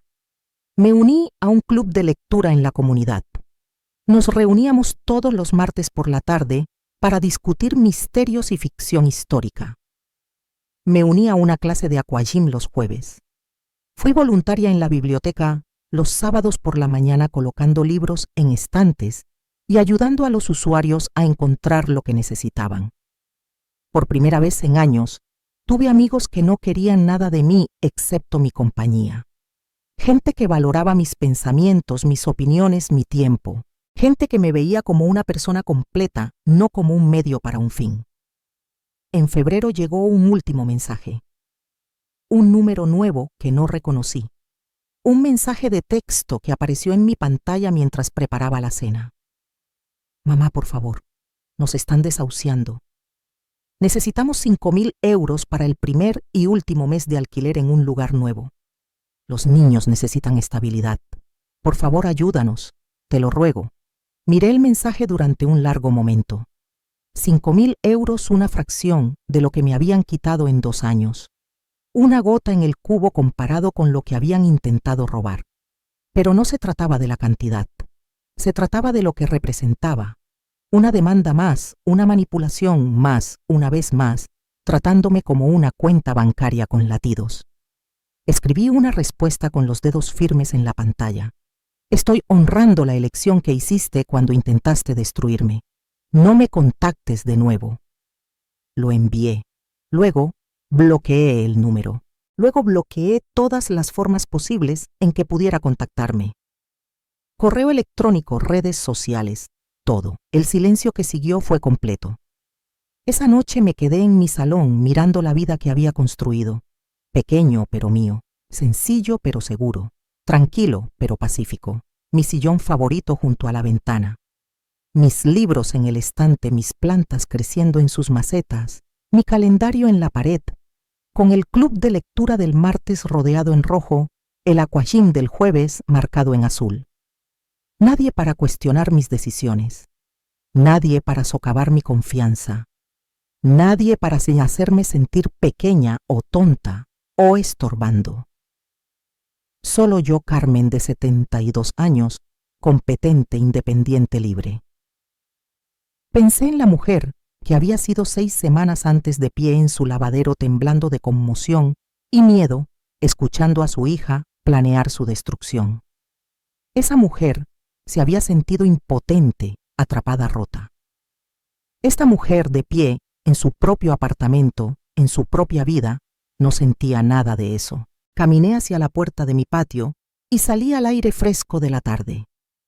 En algún lugar a lo lejos podía oír a niños jugando, un perro ladrando, los sonidos normales de la gente viviendo sus vidas. Respiré hondo y sonreí. Estaba a salvo, estaba entera y nunca jamás volvería atrás. La primavera llegó a España con flores silvestres floreciendo a lo largo de los senderos de jardines del Saguarro. Llevaba 3 meses en mi apartamento y el ritmo de mis días se había asentado en algo que nunca esperé volver a encontrar: paz. Todas las mañanas me despertaba a las 7 sin alarma. Preparaba mi café y me sentaba en mi pequeño patio viendo salir el sol sobre el patio. Los pájaros venían al comedero que había colgado del alero. Jilgueros en su mayoría, con sus alegres cantos y su energía bulliciosa, a veces 1 o 2 palomas. Los llamé los habituales. Estaba Federico, un jilguero con un pecho rojo particularmente brillante, y Martina, una paloma mensajera que siempre llegaba exactamente a las 7:15. Tonterías quizás, pero eran mis compañeros de la mañana y esperaba verlos con ilusión. Los martes por la mañana era voluntaria en la biblioteca de la comunidad, colocando libros en los estantes, ayudando a la gente a encontrar lo que necesitaban, atendiendo el mostrador de préstamos cuando Berta se tomaba su descanso para almorzar. Un trabajo sencillo pero satisfactorio. Me gustaba ser útil sin ser utilizada. La directora de la biblioteca, una mujer llamada Laura, se había convertido en algo parecido a una amiga.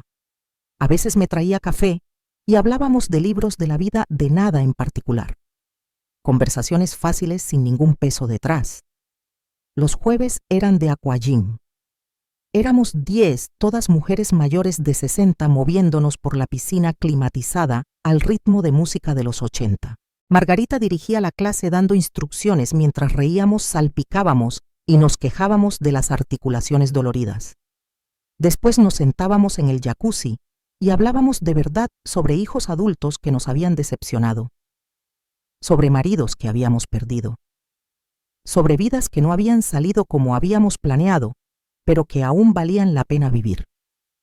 Estas mujeres conocían mi historia no porque la anunciara, sino porque surgió de forma natural a lo largo de semanas de conversación.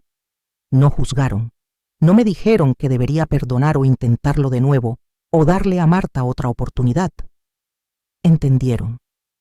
Una de ellas, una mujer llamada Rosa, había pasado por algo similar con su hijo. Él había falsificado su firma en documentos de préstamo y casi destruyó su crédito antes de que ella lo descubriera. Llevaba 5 años sin hablar con él. ¿Te arrepientes?, le pregunté una tarde en el jacuzzi. Ella pensó un momento, luego negó con la cabeza. Me arrepiento de que se convirtiera en el tipo de persona que me haría eso. Pero no me arrepiento de haberme protegido. Hay una diferencia. Ahora entendía esa diferencia. Los martes por la noche eran de club de lectura. Nos reuníamos en la sala comunitaria. 8 de nosotras nos turnábamos para traer los aperitivos. Leíamos de todo: misterio, romance, ficción, literaria, memorias. Discutíamos sobre personajes y giros argumentales y si el final era satisfactorio. Reímos, debatimos, nos hicimos amigas. Elena, que vivía a 2 puertas de mí, empezó a invitarme a cenar una vez a la semana. Tenía 75 años, viuda como yo, con 3 hijos que la llamaban todos los domingos y la visitaban una vez al mes. Buenos hijos, los que yo esperaba haber criado. Tú criaste al hijo que tuviste, me dijo Elena una vez cuando mencioné a Marta. No puedes culparte por la persona en la que ella eligió convertirse. Lentamente estaba aprendiendo eso. Los sábados me iba a desayunar a una pequeña cafetería del centro. Me sentaba junto a la ventana con un libro y un plato de huevos y tostadas. Veía pasar a mala gente, familias, parejas, gente viviendo sus vidas. No sentía envidia ni anhelo, solo una tranquila satisfacción. Los domingos iba a una iglesia diferente, más pequeña que la mía, menos formal. La pastora era una joven de ojos amables que predicaba sobre la gracia, las segundas oportunidades y el coraje que se necesita para alejarse de las personas que te hacen daño. A veces lloraba durante sus sermones, no de tristeza, sino de alivio. A finales de marzo, la comunidad organizó una cena compartida. Preparé mi ensalada de arándanos, la que solía llevar a las funciones de la iglesia, a la que la gente siempre elogiaba. La puse en la mesa larga con los platos de todos los demás y me quedé de pie de repente nerviosa. ¿Y si nadie cogía nada? ¿Y si pensaban que me esforzaba demasiado? ¿Y si tampoco encajaba aquí? Pero Rosa se acercó con un plato y tomó una porción generosa. «Es tuyo, Carmen, se ve maravilloso». Otros la siguieron. Al final de la noche mi plato estaba vacío. Volviendo a mi apartamento más tarde me di cuenta de algo. Me sentía más ligera. No solo físicamente, aunque había perdido la tensión que solía llevar en los hombros, sino emocionalmente, espiritualmente, el peso de intentar ganarme el amor de personas que me veían como una obligación había desaparecido. Ya no tenía que demostrar mi valía. No tenía que ser útil, ni conveniente, ni fácil. Podía ser yo misma imperfecta y suficiente. Esa noche me paré en mi baño cepillándome los dientes y me sorprendí en el espejo. Parecía mayor que hace 6 meses.